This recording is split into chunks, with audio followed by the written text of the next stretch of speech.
She made jokes about threesomes, then asked to open our relationship. I broke up, but now her parents are pressuring Maine to take her back. I, 26M, broke up with my girlfriend of 4 years, Mary, 27F, about a month ago because she asked me to open our relationship. It is slash was slash and always will be a major line in the sand for me, something that I have opened up to her about in the past. We've had a great relationship, and the only thing that stands out, and the only reason it stands out now is because of this situation. What is she progressively started making a lot more sexual jokes about some of our shared friends over the last few months. Some involved her being with him and others were three-way jokes, etc. I won't lie, I played along a little, but I consistently made some joking response along the lines of "you're more than enough for me," and "or I don't like sharing." Never took any of it seriously. Because why would I? Until she asked and I found out / realized that she was probably trying to gauge my response and see how open I was. And Mary asked when we were getting ready for bed about a month ago, kinda bluntly. I was scrolling on my phone and she was getting changed and goes, "This might sound super corny, but it was like I had an out-of-body experience and all of the above hit me at once." All the jokes and comments so far made sense in a she's trying to butter me up to the idea kind of way, and went really numb for a second. To her credit, she must have seen how freaked out I was and asked if I was okay. I pretended I didn't hear her and asked her to repeat herself, and she was really hesitant too. Kept saying she didn't say anything and only repeated it when I insisted. Then I went to voice notes, set it to record, and put my phone down to talk to her. I don't remember much of it, just that I tried to stay calm and keep her talking, but the note is just over an hour and a half long, and it feels like I'm listening into a conversation that happened between two strangers. She trickled truth all the way through it and ultimately stuck to the idea that she hadn't been cheating, and she didn't have any one person in mind, but had been fantasizing about mutual friends and people at work, and seemed to get the idea that they'd be open to something if she asked. A lot of it is her being defensive and me trying to needle information out of her without it escalating into an argument. A lot of me placating her and trying to make her feel comfortable enough to keep talking. The apartment is mine, and I suggested we take a break a few nights later, so she went to stay with a friend for the weekend. By the next Monday, I'd spoken to some of my friends and my sisters, separately, and come to the conclusion that we were done and suggested she started looking for somewhere else to stay. She was upset, but didn't really argue, and had the vast majority of her stuff out, and at her parents' house by the end of the week. So, coming to 2 days ago, her mum reached out over WhatsApp to say she was disappointed in how I'd handled everything. The message wasn't really framed in a way that she was reprimanding me, more that she wished we could have worked it out. She then added me to a group chat with her husband, ex's stepdad, and they both kinda tag-teamed me saying that we could work it out, I was making a mistake, and that I shouldn't overthink things. I eventually got it out of them that my ex had fed them a very vague story that we had broken up because she'd wanted to take the next step in our relationship, and that I'd freaked out. We'd argued, and she'd been effectively kicked out. Her stepdad was leaning on the fact that he thought I was more mature than this, and her mum just kept repeating how disappointing this whole situation was. So, I was pissed. In the heat of the moment, I told them I had the recording of our conversation that I could send that would explain what she actually meant about taking the next step. I initially tried to email it to them, but it was being a balach, so I eventually shared it via Drive. In the meantime, I took a few screenshots of my ex and I's messages, ones where she had made jokes and comments about sex with our friends and a lady from her office, and sent them along to that shared chat group. I haven't heard back since. Again, it's been 2 days, and I don't feel as vindicated anymore. A good few of my ex's comments were about other women, and I'm freaking out because I don't know how, if at all, open she's been about her sexuality with them. But I also think I shouldn't have engaged at all, and I shouldn't have felt the need to prove my innocence to either of them. I've checked in with friends and over social media, and it doesn't look like there's been any fallout. Also, my ex blocked me a week ago before I spoke to her parents, so I can't really contact her without going in person. And at this point, is it too late to even give her a heads up or check in? Edit Twa for essay to address a few points I have seen in multiple comments. We don't live in the US and we have no laws on recording private conversations on the books. So I am not proud of doing it, but it wasn't illegal. Mary and I had several mature, calm conversations about what we both wanted out of this relationship. And Mary wasn't sure if she wanted to stay and kind of admitted to self-sabotaging by asking about opening the relationship. Mary and I have been friends since we were 11. Her mum was my coach when I swam competitively, and our friend group and families are very close and intermingled, so she was wary about what would happen if we went on a break or fully broke up, so I was not trying to punish her for being open to polyamory. Mary and I are both bi, and when I was in my last year of high school, I was involved in an inappropriate relationship with a teaching assistant. He was arrested and registered as a sex offender, but during the time we were involved, he convinced me to be with other people as well. He effectively pimped me out for a year and physically assaulted me when I eventually said no and tried to cut him off. Mary knew all of the above, as she helped me through it at the time, and I was very clear that I can't do something like that again. To where I know that what I went through wasn't an actual open relationship, but it was very much framed as one, and that has stuck with me. I would never put down other people for doing it, but I made this all very clear to Mary and the other serious relationship I was in before her. I've carried a lot of issues from then into future relationships, and I am in therapy and have worked with Mary to not punish her for what other people have done to me. But for as great and supportive Mary was, she did have an issue with trying to gaslight me. She would say one thing and then, typically during an argument, would vehemently argue otherwise and genuinely make me question myself. And it took her coming to therapy with me, and me sometimes showing her texts, for her to realize this was a problem and we had been working on it together. Me recording her was still not right, but it wasn't an attempt to gather something incriminating, it was just a response. It was a poor response that I shouldn't have done, but it wasn't malicious, nor did I intend to send it to anyone at the time. Also, since making this post and reading your replies, I have gone back to her parents to apologize. I did initially try and tell them that she wasn't being honest, and that I wanted to keep things private, but they kept going on about me being immature and that this was disappointing. I'll be honest, I got a bit angry again rereading some of their messages, but it really didn't warrant me outing Mary the way I did. I appreciate everyone's judgment. She has gaslit me in the past, outright lied about what she said, what I said, and worked really hard to convince me that I was misremembering things. This has been more recent, the last year, and I made to therapy with me to discuss it, and we were working past it. If I'm being honest, I recorded that conversation because I knew she'd lie about it, but I assumed she would lie to me about what she said, not other people. I wasn't trapping her to expose her to the world later. I wanted it so I could go hack and prove I wasn't going crazy when we inevitably argued about it. But in the end, we didn't argue. We kept things civil and broke things off maturely. I mentioned none of it to anyone, just said we wanted different things and weren't compatible anymore. And as her parents were berating me, I just felt bitter. I felt like I'd done everything right, and this is my reward for it. You're right, I took it way too far, and I crossed the line in dumping all of that in her parents' lap. But what I will say, I did leave her one support system alone up until the point she wound them up and sent them after me. Intentionally or not, I am not proud of freaking out and exposing her to her parents. I'm genuinely not. But I didn't go in with the intention of exposing her to anyone, and she decided to respond to that by lying about me kicking her out for not wanting to marry her. Update 1. I came to this sub because my mind was all over the place yesterday, and you all helped me clear it up a little, even the people who clearly weren't trying to be helpful. As a result, on reflection, I'm not sorry for recording her. I understand that people don't like the idea of being recorded by an intimate partner, absentially when having an intimate conversation, and you, naturally, support Mary on that front out of solidarity, but all I can say is, you do not know what Mary is like, or what our relationship was like either.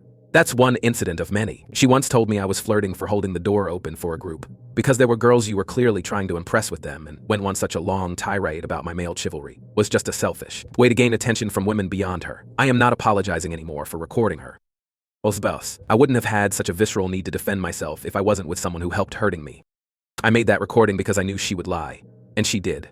But I thought she would lie to me, not to other people, and I wanted it strictly so I had her words, there on my phone, should she start claiming she said anything else. At the end of the day though, we didn't end up having any of that, and we parted maturely. I understand that a lot of you won't believe that was my intention, and I'll just have to live with that. Beyond all that, I am still sorry for sending it to her parents as a way to get back at her. Her parents have always been very pro-LGBTQ, so although it wasn't right to out her, I was massively overthinking them harming her or kicking her out. At most, exposing her interest in polyamory would have embarrassed her, but nothing I shared would have put her in any danger. That being said, I saw red during that exchange and saw this as a way to finally show people I wasn't misremembering things. It was spiteful and vindictive, and I can see so many different ways I could have dealt with the situation more calmly, but I was angry and I didn't do any of them. And for that, I am still sorry. Like I said in the edit to my previous post, I apologized to her parents. I apologized for getting angry, cussing them out, and for sharing private information about their daughter to them. I fully acknowledge that I was being spiteful, and that it was a harsh escalation of a response. Anne and Paul, what I'll call them for this post, accepted it at face value, but asked if I could come over for lunch this afternoon so we could have an actual conversation. It was nice, but really awkward too. Mary wasn't there, I apologized again, and Paul and Anne said they were sorry for interfering and not giving me a chance to tell my side. We both agreed we'd acted inappropriately in that. Going forward, we wouldn't involve ourselves in this topic. I left things on relatively better terms, but I'm not going to talk to them for a while. Above everything, they are Mary's parents, and they will always be in her corner, as parents should be, so keeping my distance is in everyone's best interests. As for Mary, she unblocked me late last night and let loose a tirade of angry messages. They mostly, of course, consisted of how creepy and disgusting I was for recording her. Again, I recorded her because I knew she'd lie, and all she did was prove my point, to which, despite still cussing me out, she had no real response for. I got from her, Anne and Paul, that things are understandably awkward after what I'd shared, but she's still staying with them, for the time being. So they've not discussed it with her, beyond letting her know they'd heard the recording and now knew she'd lied. But there's been no indication of negative consequences. And that's it. I'm reeling from 4 years of a relationship being over, of my girlfriend and best friend using my own trauma as a way to make me break up with her, and then pretending everything was okay, just to lie about me behind my back. Now, on to second story. Uninvited my adopted brothers who openly denied our family bond, causing my parents to threaten boycotting my wedding. I'm a 32-year-old man, And I'm getting married to my longtime girlfriend soon. So what should be one of the happiest moments of my life has turned into a heartbreaking ordeal because of a deepening rift in my family. To give you some background, I'm my parents' biological son, and when I was 12, they adopted two boys who were biological siblings, Jack, who was 8, and Liam, who was 5. From the very beginning, it was clear that things were going to be tough. Jack came with severe behavioral issues due to some intense trauma. I'll spare the details, but it was significant. I tried my hardest to be understanding, but living with him was nothing short of exhausting. His outbursts were constant, and I often felt like I was walking on eggshells, terrified of setting him off. As we grew older, I continued to try to be there for Jack, despite everything.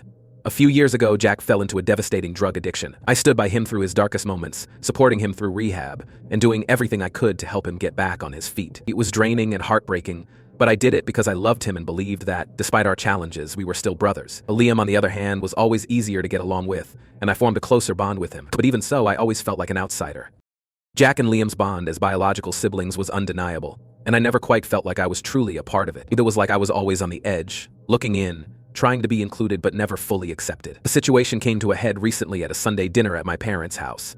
My son was working on his summer homework, which involved creating a family tree. He innocently asked Jack if he wanted to be included, and Jack just flat out said no. He didn't want to be part of it because, in his exact words, "We're not real brothers." He said it so casually, like it was the most obvious thing in the world, with no regard for how much it would cut me to the core. I was utterly stunned, but what shattered me even more was that Liam, who I've always felt closer to, just sat there in silence. He didn't say a word.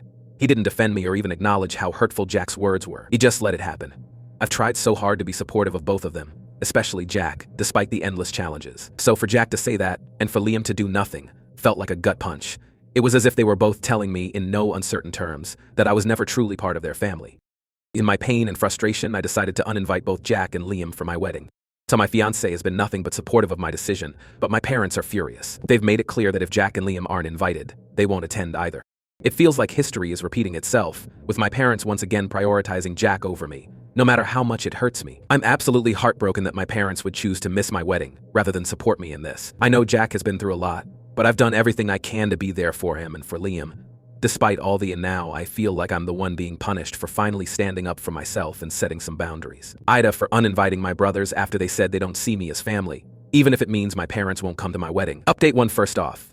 Thank you to everyone who took the time to comment. I've read through all your advice, and it's been a lifeline. But buckle up, because things have taken a wild turn.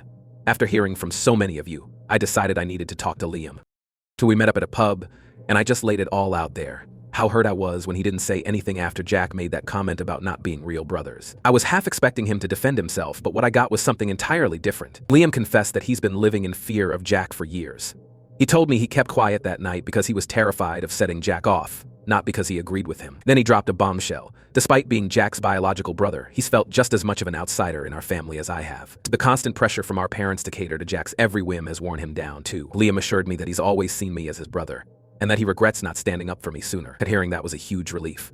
He's completely on my side now, and we agreed that if Jack can't respect me as a brother, he has no place at my wedding or in our lives. But just when I thought things couldn't get more intense, my parents decided to make everything worse. I sat them down and explained why I uninvited Jack, hoping they'd understand.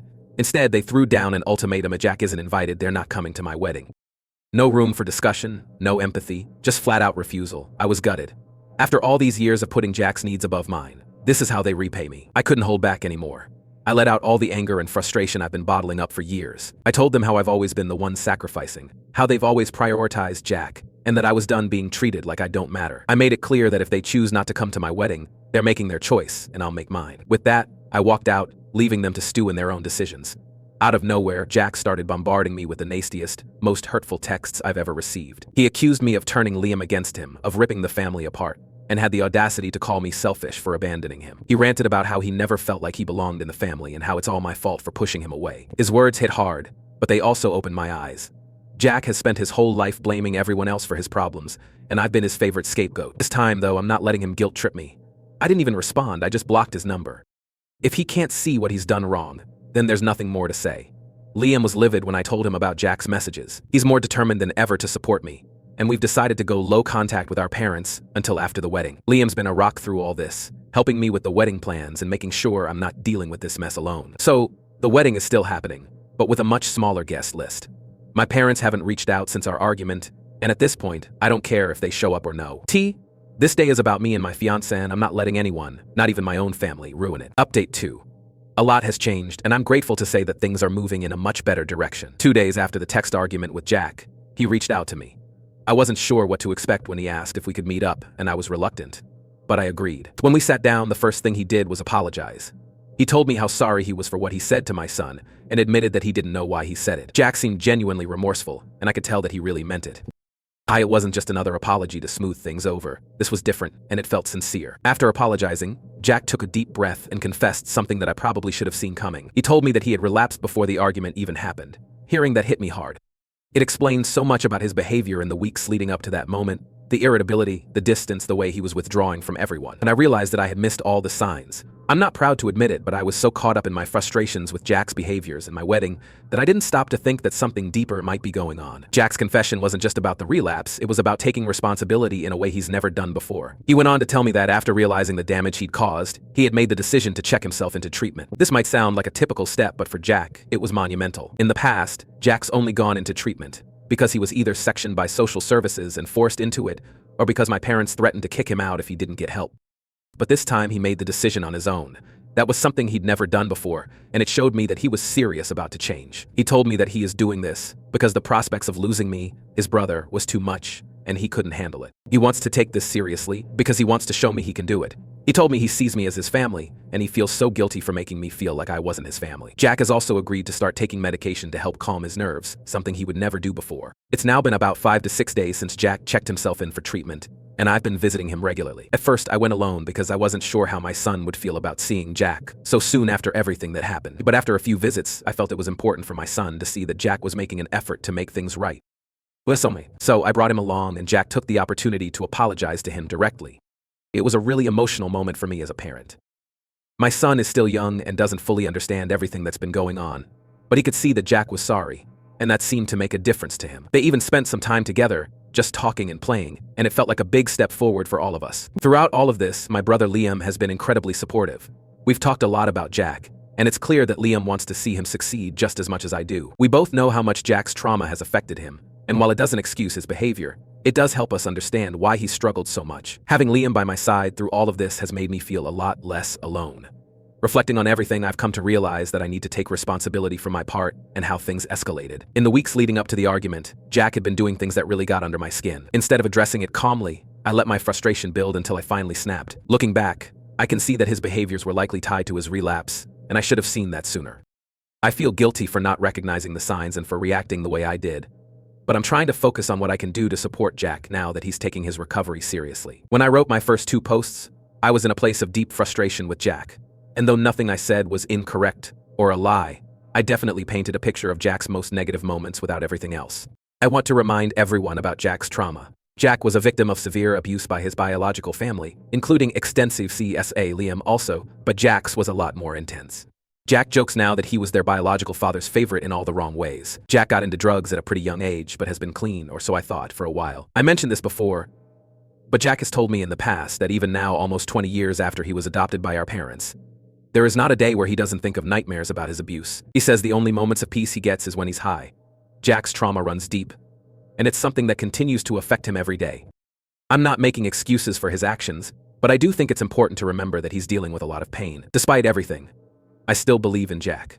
I believe that he has the strength to overcome his past, and with Liam and me by his side, I'm hopeful that he can get through this. I also want to take a moment to thank everyone who offered advice and support on my last post. Your words helped me see things from a different perspective, and gave me the push I needed to approach this situation with more compassion. There's still a long road ahead, but I'm optimistic that we're on the right path now. For now, things are looking up. Jack is taking his treatment seriously, and our family is slowly healing. We're taking things one day at a time, and I'm committed to supporting Jack as long as he's committed to helping himself.